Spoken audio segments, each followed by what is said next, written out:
ओम शांति। आज 12 अगस्त 2026 बुधवार के प्यारे बाप दादा के अनमोल मधुर महावाक्य हैं। आज की मुरली के सार में बृहस्पति बाबा ने श्रेष्ठ स्थिति बनाने के लिए कहा कि याद में रहने से अच्छी दशा बैठती है। तुम्हारी अभी चढ़ती कला है, जितना याद करेंगे उतना चढ़ती कला होंगी। याद भूलने से माया के विघ्न आते हैं, याद से दशा बदलती है, अर्थात स्थिति में परिवर्तन होता है, श्रेष्ठ स्थिति बनती है। इसलिए जितना हो सके याद में रहने का अभ्यास बढ़ाना है। और बाबा ने याद के लिए अटेंशन भी दिलाया और निरंतर याद की युक्तियाँ भी बताई कि एक तो स्वयं पर जितना अटेंशन रखेंगे तो माया के प्रभाव से बचे रहेंगे, दूसरा देही अभिमानी हो रहेंगे तो उल्टे कर्मों से बचे रहेंगे, और तीसरा निरंतर याद में रहने के लिए मुख में याद का मुल्हारा डाल दो तो व्यर्थ बातों से बचे रहेंगे। और गीत पर कहा कि गाते हैं ओम नमः शिवाय पितुमात सहायक स्वामी सखा। तो बाबा कहे यह सारी महिमा बेहद के बाप की है, उनको वृक्षपति कहा जाता है। इस समय बेहद के बाप द्वारा बेहद की दशा, बृहस्पति की दशा तुम पर बैठी है, खास भारत और आम सारे विश्व पर, जिससे बाबा कहे तुम अपना स्वराज्य पाते हो। क्योंकि सच्चा बाबा जो है, जिसको ट्रुथ कहते हैं, वह आकर हमको नर से नारायण बनाते हैं। और साथ में कहा कि बाबा कहते हैं बच्चे जितना हो सके मन मना भव रहो, याद में नहीं रहने से अवस्था गिरती है। इस पर अल्लाह अवल दिन हातिम ताई का नाटक भी बना हुआ है। फिर क्रोध मुक्त बनने के लिए कहा कि मुख में मुल्हारा डाल दो, बात करेंगे तो क्रोध आएगा, मुख में मुल्हारा होगा तो बोल नहीं सकेंगे। अर्थात ऐसे समय पर जब बाबा की याद में मन व्यस्त रहेगा तो बातों का प्रभाव नहीं होगा। और उसके लिए अभ्यास करने के लिए कहा कि देह सहित सब कुछ भूल जाओ, मैं आत्मा हूँ, परम पिता परमात्मा का बच्चा हूँ। यह अभ्यास करो तो फिर क्रोध नहीं आएगा, बाबा की याद बनी रहेंगी, अंदर चिंतन चलता रहे। बाबा स्वर्ग का रचयिता है तो ज़रूर हमको स्वर्ग में भेजेंगे ना। सुनते हैं प्यारी बाप दादा के अनमोल मधुर महावाक्य। आज बाबा कहे मीठे बच्चे, याद में रहने से अच्छी दशा बैठती है। अभी तुम्हारे पर बृहस्पति की दशा है, इसलिए तुम्हारी चढ़ती कला है।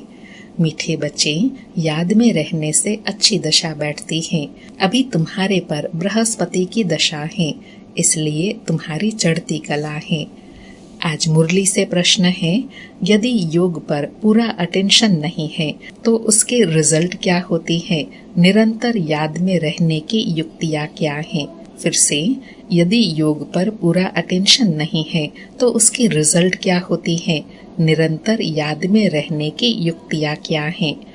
उत्तर में बाबा ने याद में रहने की 2 युक्तियाँ बताई। पहला तो बाबा कहे अगर योग पर पूरा अटेंशन नहीं है तो चलते फिरते माया की प्रवेशता हो जाती है, गिर पड़ते हैं। दूसरा बाबा कहे देह अभिमानी बन अनेक भूले करते रहते हैं, माया उल्टे कर्म कराती रहती है, पतित बना देती है। निरंतर याद में रहने के लिए मुख में मुल्हारा डाल दो, क्रोध नहीं करो, देह सहित सब कुछ भूल मैं आत्मा परमात्मा का बच्चा हूँ, यह अभ्यास करो। योग बल से क्या क्या प्राप्ति होती है उन्हें स्मृति में रखो। बाबा ने याद के लिए अटेंशन भी दिलाया और निरंतर याद की युक्तियाँ भी बताई कि एक तो स्वयं पर जितना अटेंशन रखेंगे तो माया के प्रभाव से बचे रहेंगे, दूसरा देही अभिमानी हो रहेंगे तो उल्टे कर्मों से बचे रहेंगे, और तीसरा निरंतर याद में रहने के लिए मुख में याद का मुल्हारा डाल दो तो व्यर्थ बातों से बचे रहेंगे। और मन में चिंतन चलता रहे, याद से हमें क्या क्या प्राप्तियां है उसको स्मृति में लाते रहो तो खुशी में भी रहेंगे। आज मुरली में गीत बजा ओम नमः शिवाय पितु मात सहायक स्वामी सखा, तुम ही जग के एक नाथ हो। ओम शांति। मीठे मीठे रूहानी बच्चों ने अपने रूहानी बाप शिव बाबा की महिमा सुनी। जब पाप बढ़ते हैं अर्थात मनुष्य पाप आत्माएं बन जाते हैं, तब ही पतित पावन बाप आते हैं, आकर पतितों को पावन बनाते हैं। उस बेहद के बाप की ही महिमा है। उसको वृक्षपति भी कहा जाता है। इस समय बेहद के बाप द्वारा बेहद की दशा, बृहस्पति की दशा तुम पर बैठी हुई है। बाबा कहे 2 अक्षर होते हैं ना, एक विशेष होता है और एक आम होता है। बाबा कहे इनका भी अर्थ यहाँ ही सिद्ध होता है। बृहस्पति की दशा से खास भारत जीवन मुक्त बन जाता है, अर्थात अपना स्वराज्य पद पाते हैं, क्योंकि सच्चा बाप जो है, जिसको ट्रुथ कहते हैं, वह आकर हमको नर से नारायण बनाते हैं। बाकी जो है वह नंबरवार अपने अपने धर्म के सेक्शन में जाकर बैठेंगे और आएंगे भी नंबरवार। कलयुग अंत तक आते रहते हैं। हर एक आत्मा को अपने अपने धर्म में अपना अपना पार्ट मिला हुआ है। राजाई में राजा से लेकर प्रजा तक सबको अपना अपना पार्ट मिला हुआ है। नाटक है भी राजा से लेकर प्रजा तक। बाबा कहे सबको अपना अपना पार्ट बजाना होता है। अब बच्चे जानते हैं हमारे ऊपर अभी बृहस्पति की दशा बैठी है। ऐसे नहीं एक ही दिन में बैठती है, नहीं, तुम्हारी बृहस्पति की दशा चल रही है। अभी तुम्हारी चढ़ती कला है। जितना याद करेंगे उतना चढ़ती कला होंगी। याद भूलने से माया के विघ्न आते हैं। याद से दशा अच्छी बैठती है। अच्छी रीति याद नहीं करेंगे तो जरूर गिरेंगे, फिर उनसे कुछ न कुछ भूलें होती होंगी। बाबा कहे याद में रहने से, भूलों से, गलतियों से बचे रहेंगे। अगर याद में नहीं तो जरूर कहीं न कहीं कोई न कोई गलती होती रहेंगी। बाबा कहे बाबा ने समझाया है, ड्रामा अनुसार सब धर्म वाले जो भी हैं, 1-2 के पिछाड़ी पार्ट बजाने के लिए आते हैं। बच्चे जानते हैं स्वर्ग की दशा अर्थात जीवन मुक्ति की दशा अब हमारे ऊपर बैठी है, अर्थात अभी हमारे पर बृहस्पति की दशा बैठी है। बाबा कहे यह ड्रामा का चक्र कैसे फिरता है, इसको भी डिटेल में समझना है। यह सृष्टि ड्रामा का चक्र खास भारत पर बना हुआ है। बाप भी भारत में ही आते हैं। गाया हुआ है, आश्चर्यवत सुनंती कथंती भागंती, चलते चलते माया की प्रवेशता होने के कारण फिर गिर जाते हैं। पूरा अटेंशन नहीं देते योग पर, फिर बाप आकर संजीवनी बूटी देते हैं, अर्थात सुजित करने वाली बूटी देते हैं। और वो बूटी कौन सी है? मन मना भव। मन मना भव होने से ही मूर्छित आत्मा सुजित हो जाती है। बाबा कहे हनुमान भी तुम हो। बाप ने समझाया है, इस समय रावण को भगाने के लिए यह बूटी सुंघा देता हूँ। कौन सी बूटी? मन मना भव। बाबा कहे बाप तुमको सब सत्य बातें बताते हैं। सत्य है ही बाप, जो आकर तुमको सत्य नारायण की कथा सुनाई, सतयुग की स्थापना करते हैं। इनको ही कहा जाता है ट्रुथ, सत्य बतलाने वाला। तुमको कहते हैं तुम शास्त्रों को मानते हो। बोलो हाँ, हम शास्त्रों को क्यों नहीं मानते हैं? जानते हैं यह सब भक्ति मार्ग के शास्त्र हैं, यह तो हम मानते हैं। बाबा कहे कोई ऐसे पूछे तो नशे से अच्छे से समझाना है कि हम सिर्फ जानते ही नहीं, हम इसको मानते भी हैं। बाबा कहे ज्ञान और भक्ति 2 चीज हैं। जब ज्ञान मिलता है फिर भक्ति की क्या दरकार है? भक्ति माना उतरती कला, ज्ञान माना चढ़ती कला। इस समय भक्ति चल रही है।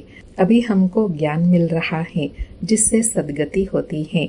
भक्तों की रक्षा करने वाला एक ही भगवान है। रक्षा दुश्मन से की जाती है ना। बाप कहते हैं मैं आकर तुम्हारी रावण से रक्षा करता हूँ। बाबा कहे देखते हो ना रावण से कैसे रक्षा होती है। इस रावण पर जीत पानी है। बाप समझाते हैं मीठे बच्चे, इस रावण ने तुमको तमो प्रधान बनाया है। सतयुग को कहा जाता है सतो प्रधान स्वर्ग। फिर कला कम होती जाती है। अंत में जब बिल्कुल ही देह अभिमान में आ जाते हैं तो पतित बन जाते हैं। नया मकान बनता है तो मास के बाद अथवा 6 मास के बाद कुछ न कुछ कला कम हो जाती है। हर वर्ष मकान को पोछे लगाते हैं, अर्थात मकान में कुछ न कुछ रिनोवेट करते रहते हैं तो अच्छा रहता है, नहीं तो मकान और पुराना हो जाता है। बाबा कहे कला कम होती जाती है ना, नई से पुरानी, पुरानी से फिर नई, यह शुरू से लेकर हर चीज का होता आया है। समझाया जाता है यह मकान 100-150 वर्ष तक चलेगा। बाप समझाते हैं सतयुग कहा जाता है नई दुनिया से, फिर त्रेता 25% कम कहेंगे क्योंकि थोड़ा पुराना हो जाता है। वह है चंद्रवंशी, उनकी निशानी देते हैं क्षत्रिय, क्योंकि नई दुनिया के लायक नहीं बने इसलिए कम पोजीशन हो गया। सब चाहते हैं कृष्णपुरी में जाए, ऐसे थोड़े ही कभी कहते रामपुरी में जाए, सब कृष्णपुरी के लिए कहते हैं। अर्थात बाबा कहे लक्ष्य हमेशा ऊंचा रखते हैं। गाते भी है ना, चलो वृंदावन भजो राधे गोविंद, वृंदावन की बात है, अयोध्या के लिए नहीं कहेंगे। श्री कृष्ण के ऊपर सबका बहुत प्यार रहता है, श्री कृष्ण को बहुत प्यार से याद करते हैं। श्री कृष्ण को देखते हैं तो कहते हैं इन जैसा पति मिले, इन जैसा बच्चा मिले, इन जैसा भाई मिले। सेंसिबल बच्चे अथवा बच्चिया जो होते हैं वह श्री कृष्ण की मूर्ति सामने रखते हैं कि इन जैसा बच्चा मिले। बाबा कहे श्री कृष्ण का संपूर्ण स्वरूप है ना, इसलिए सभी ऐसे संपूर्ण स्वरूप वाले साथी चाहते हैं, चाहे पति हो, बच्चा हो, भाई हो या दोस्त हो, कहते हैं ऐसा चाहिए। बाबा कहे सेंसिबल बच्चे अथवा बच्चिया जो होते हैं वह श्री कृष्ण की मूर्ति सामने रखते हैं कि इन जैसा बच्चा मिले। श्री कृष्ण के प्यार में बहुत रहते हैं ना, सब चाहते हैं कृष्णपुरी। अभी तो है कंसपुरी, रावण की पुरी, कृष्णपुरी का बहुत महत्व है। श्री कृष्ण को सब याद करते हैं। तब बाप कहते हैं तुम इतना समय याद करते आए हो, अब कृष्णपुरी में जाने का पुरुषार्थ करो, इनके घराने में तो जाओ। बाबा कहे इतना समय याद करते आए हो ना, तो अब वहां जाने का पुरुषार्थ करो। सूर्यवंशी 8 घराने हैं तो इतना पुरुषार्थ करो जो राजाई में आकर राजकुमार से जुलो। यह समझ की बात है ना। बाबा कहे यह समझ की बात है कि हमको क्या पुरुषार्थ करना है। बाप कहते हैं बच्चे जितना हो सके मन मनाभाव हो रहो, याद में न रहने से गिर पड़ते हैं। ज्ञान कब गिराता नहीं, याद में नहीं रहते तो गिर पड़ते हैं। इस पर ही अल्लाह अव्वल दिन का हातिम ताई के नाटक भी बने हुए हैं। याद में रहने के लिए ही मुख में मुल्हारा डाल देते थे। किसी को क्रोध आता है तो बोल पड़ते हैं, इसलिए कहते हैं मुख में मुल्हारा डाल दो, बात नहीं करे तो क्रोध आएगा नहीं। बाबा कहते हैं कभी भी कोई पर क्रोध नहीं करो, परंतु इन बातों को पूरा न समझकर शास्त्रों में कुछ न कुछ डाल दिया है। बाप यथार्थ बैठ समझाते हैं। बाप जब आए तब तो आकर समझाए। जो होकर जाते हैं उन्हों की महिमा गाई जाती है। टैगोर झांसी की रानी होकर गए, उनके लिए नाटक बनाते हैं। अच्छा शिव भी होकर गए तब तो शिव जयंती मनाते हैं ना, परंतु शिव कब आया, क्या आकर किया, यह पता नहीं। यह तो सारी सृष्टि का बाप है, जरूर आकर सबको सदगति दी होंगी। बाबा कहे सृष्टि का पिता जब इस सृष्टि पर आते हैं तो जरूर विशेष प्राप्ति कराएंगे ना, तो बाप सदगति दाता है तो जरूर सर्व की सदगति करके गए होंगे, तभी तो उनका यादगार मनाते हैं। बाबा कहे इस्लामी बौद्धि आदि जो भी धर्म स्थापन करके गए हैं उनकी जयंती मनाते हैं। तिथि तारीख सबकी है, इनका किसी को पता नहीं। कहते भी हैं क्राइस्ट से इतने वर्ष पहले भारत पैराडाइज था। स्वास्तिका जब बनाते हैं तो उसमें पूरे 4 भाग करते हैं। 4 युग हैं, आयु कम जास्ती हो न सके। बाबा कहे 4 भाग इक्वल है ना, तो इसलिए चारों युगों में समान आयु है, 1250 वर्ष। बाबा कहे जगन्नाथपुरी में चावल का हांडा बनाते हैं, पूरे 4 भाग हो जाते हैं। बाप कहते हैं यह भक्ति मार्ग में अगड़म बगड़म कर दिया है। अब बाप कहते हैं, देह सहित यह सब भूल जाओ, मैं आत्मा हूँ, परम पिता परमात्मा का बच्चा हूँ। बाबा कहे, और सब भूलकर क्या याद रखो, मैं आत्मा हूँ, परम पिता परमात्मा का बच्चा हूँ। यह अभ्यास करो। बाबा स्वर्ग का रचयिता है, तो जरूर हमको स्वर्ग में भेजा होगा, नर्क में तो नहीं भेजेंगे। बाप किसी को भी नर्क में नहीं भेजते हैं। पहले पहले सब सुख भोगते हैं, पहले सुख पीछे दुख। बाप तो सबका दुख हरता सुख करता है ना। बाबा कहे, आत्मा पहले सुख फिर दुख देखती है। विवेक भी कहता है, अर्थात लॉ भी यही कहता है, हम पहले सतो प्रधान फिर सतो रजो तमो में आते हैं। मनुष्य भी समझते हैं, विलायत वाले सेंसिबल हैं, वहाँ तो बॉम्ब्स ऐसे बनाते हैं जो फट से खलास हो जाएंगे, जैसे आजकल मुर्दे को बिजली पर फट से खत्म कर देते हैं। ऐसे बॉम्ब फेंकने से आग लग जाती है, तो मनुष्य भी जड़ खत्म हो जाएंगे। भंभोर को आग लगनी है। तूफान ऐसे आते जो गांव के गांव खत्म हो जाते हैं, फिर ऐसा कोई प्रबंध नहीं रहता जो बचाव कर सके। विनाश तो होना ही है। बाबा कहे, पुरानी दुनिया खत्म होनी है। गीता में भी वर्णन है। बाप ने समझाया, यूरोप वासी बॉम्ब्स ऐसे छोड़ेंगे जो पता भी नहीं पड़ेगा। तुम बच्चे जानते हो, कल्प पहले भी विनाश हुआ था, अब भी होने वाला है। तुम भी कल्प पहले मुआफिक पढ़ रहे हो। धीरे धीरे झाड़ वृद्धि को पाता रहेगा। कौन सा झाड़? ब्राह्मणों का झाड़। बाबा कहे, धीरे धीरे वृद्धि को पाता रहेगा। बाबा कहे, वृद्धि होते होते फिर स्थापना हो जाती है। माया के तूफान बहुत अच्छे अच्छे फूलों को भी गिरा देते हैं। योग में पूरा नहीं रहते हैं तो फिर माया विघ्न डालती है। बाप का बच्चा बन पवित्रता की प्रतिज्ञा कर, फिर अगर विकार में गिरते हैं तो नाम बदनाम कर देंगे, फिर धक्का बहुत जोर से आ जाता है। बाबा कहते हैं, यह काम की चोट कभी नहीं खाना। बच्चे जानते हैं, यहाँ रक्त की नदियाँ बहनी हैं। सतयुग में दूध की नदियाँ बहती हैं। वह है नई दुनिया, यह है पुरानी दुनिया। कलयुग में देखो क्या है, नई दुनिया के वैभव तो देखो। बाबा कहे, दोनों को सामने लाकर देखो, कलयुग में क्या है और नई दुनिया के वैभव देखो। बाबा कहे, यहाँ तो कुछ भी नहीं है। बच्चियाँ साक्षात्कार में जाकर देख कर आती हैं। सूक्ष्म वतन में शुभी रस पिया, यह किया, यह सब साक्षात्कार होते हैं। बतलाते हैं, हम मूल वतन में जाते हैं, बाबा वैकुंठ में भेज देते हैं। यह सब साक्षात्कार आदि की ड्रामा में नोंद है। इनसे कुछ मिलता नहीं है। बहुत बच्चियां सूक्ष्म वतन में जाती थी, शुभी रस आदि पीती थी, आज है नहीं। इसलिए बाबा कहे, साक्षात्कार से कोई प्राप्ति नहीं है, यह तो खेल पाल है। प्राप्ति तो सारी पुरुषार्थ में ही है। बाबा कहे, अच्छे अच्छे फर्स्ट क्लास बच्चे गुम हो गए। बहुत ध्यान दीदार में जाने वालों ने जाकर शादी की, वंडर लगता है। बाबा कहे, वंडर लगता है, माया कैसी है, तकदीर कैसी उल्टी पलट जाती है। बहुतों ने अच्छे अच्छे पार्ट बजाए, बहुत मदद की आई वेले में, तो भी आज है नहीं। तब बाप कहते हैं, माया तुम बड़े जबरदस्त हो। बाबा कहे, माया से तुम्हारी युद्ध चलती है। इसको कहा जाता है योग बल की लड़ाई।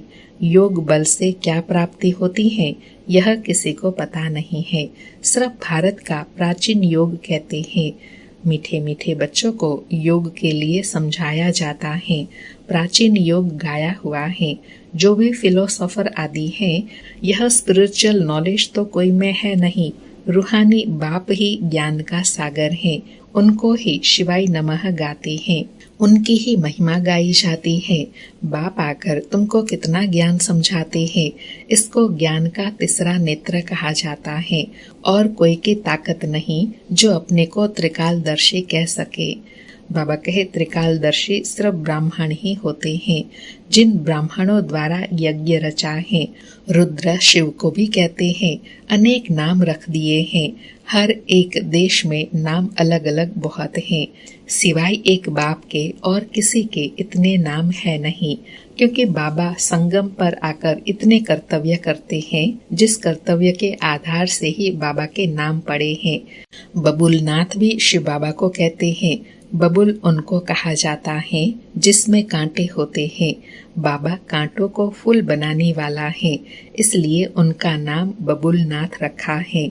बॉम्बे में वहाँ बहुत मेला लगता है, अर्थ कुछ नहीं समझते। बाप बैठ समझाते हैं, इनका राइट नाम है शिव। व्यापारी लोग भी बिंदी को शिव कह देते हैं। 1-2 गिनती जब करते हैं 10 पर आएंगे तो कहेंगे शिव। बाप भी कहते हैं, मैं बिंदी हूँ स्टार। बहुत लोग ऐसे डबल तिलक भी देते हैं। माता और पिता ज्ञान सूर्य ज्ञान चंद्रमा की निशानी है, वह अर्थ नहीं जानते। बाबा ने आज बड़ी गुह्य बात बताई कि जो 2-2 तिलक लगाते हैं ना, उसका भावार्थ क्या है?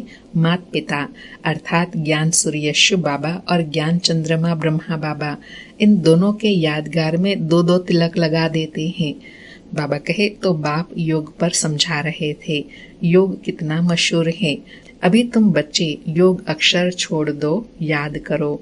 बाप कहते हैं योग अक्षर से समझेंगे नहीं, याद से समझेंगे। बाप को बहुत याद करना है। उनको साजन भी कहा जाता है। पटरानी बनाते हैं ना। बाबा कहे विश्व की राजधानी का वर्षा बाप देते हैं। सतयुग में एक बाप होता है, भक्ति में 2 बाप और ज्ञान मार्ग में अभी तुम्हें 3 बाप हैं। कितना वंडर है। बाबा कहे संगम का कितना वंडर है, अभी तुमको 3 बाप मिले हैं। बाबा कहे तुम अर्थ सहित जानते हो। क्या जानते हैं? सतयुग में है ही सब सुखी, इसलिए पारलौकिक बाप को जानते ही नहीं। अभी तुम 3 बाप को जानते हो। कितनी सहज समझने की बातें हैं। अच्छा, मीठे मीठे सिकिलधे बच्चों प्रति माता पिता बाप दादा का याद प्यार और गुड मॉर्निंग। रूहानी बाप की रूहानी बच्चों को नमस्ते। हम रूहानी बच्चों की रूहानी माता पिता बाप दादा को याद प्यार गुड मॉर्निंग और नमस्ते नमस्ते। सारी मुरली से धारणा के लिए सार है। पहला पॉइंट, याद में रहने के लिए मुख से कुछ भी बोलना नहीं। मुख में याद का मुल्हारा डाल दो तो क्रोध खत्म हो जाएगा। कोई पर भी क्रोध नहीं करना है। दूसरा पॉइंट, इस दुखधाम को अब आग लगनी है, इसलिए इसे भूल नई दुनिया को याद करना है। बाप से जो पवित्र रहने की प्रतिज्ञा की है, उसमें पक्का रहना है। आज प्यारे बाबा का वरदान है, निराकारी स्थिति के अभ्यास द्वारा मैंपन को समाप्त करने वाले निरअहंकारी भव। निराकारी स्थिति के अभ्यास द्वारा मैंपन को समाप्त करने वाले निरअहंकारी भव। स्पष्टीकरण है, वर्तमान समय सबसे महीन और सुंदर धागा यह है मैंपन। यह मैं शब्द ही देह अभिमान से पार ले जाने वाला भी है, तो देह अभिमान में लाने वाला भी है। जब मैंपन उल्टे रूप में आता है तो बाप का प्यारा बनने के बजाय कोई न कोई आत्मा का नाम मान शान का प्यारा बना देता है। इस बंधन से मुक्त बनने के लिए निरंतर निराकारी स्थिति में स्थित होकर साकार में आओ। इस अभ्यास को नेचुरल बना दो तो निरअहंकारी बन जाएंगे। बाबा ने निरअहंकारी बनने की सहज विधि बताई कि जो उल्टा मैंपन है उसको समाप्त कर स्वयं की जो स्वस्थिति निराकारी स्थिति है उसमें स्थित रहने का अभ्यास नेचुरल बनाओ तो निरअहंकारी सहज बन जाएंगे। आज का स्लोगन है, किसी की बुरी व अच्छी बात सुनकर संकल्प में भी घृणा भाव आना यह भी परमत है। किसी की बुरी व अच्छी बात सुनकर संकल्प में भी घृणा भाव आना यह भी परमत है। आज के अव्यक्त इशारे हैं, अपवित्रता के बीज को भी समाप्त कर संपूर्ण स्वच्छ पवित्र बनो। आज की धारणा है, संकल्प व स्वप्न में भी जब अपवित्रता का अंश मात्र न हो तब कहेंगे सच्चे ब्राह्मण। इसी धारणा के लिए ही गायन है, प्राण जाए पर धर्म न जाए। ऐसी हिम्मत, ऐसा दृढ़ निश्चय करने वाले किसी भी प्रकार की परिस्थिति में अपने धर्म अर्थात धारणा के प्रति कुछ भी त्याग करना पड़े, सहन करना पड़े, सामना करना पड़े, साहस रखना पड़े तो खुशी खुशी से करते हैं, पीछे नहीं हटते। बाबा कहे यह है संपूर्ण स्वच्छ पवित्र आत्मा की निशानी। अच्छा, ओम शांति। शुक्रिया बाबा, शुक्रिया।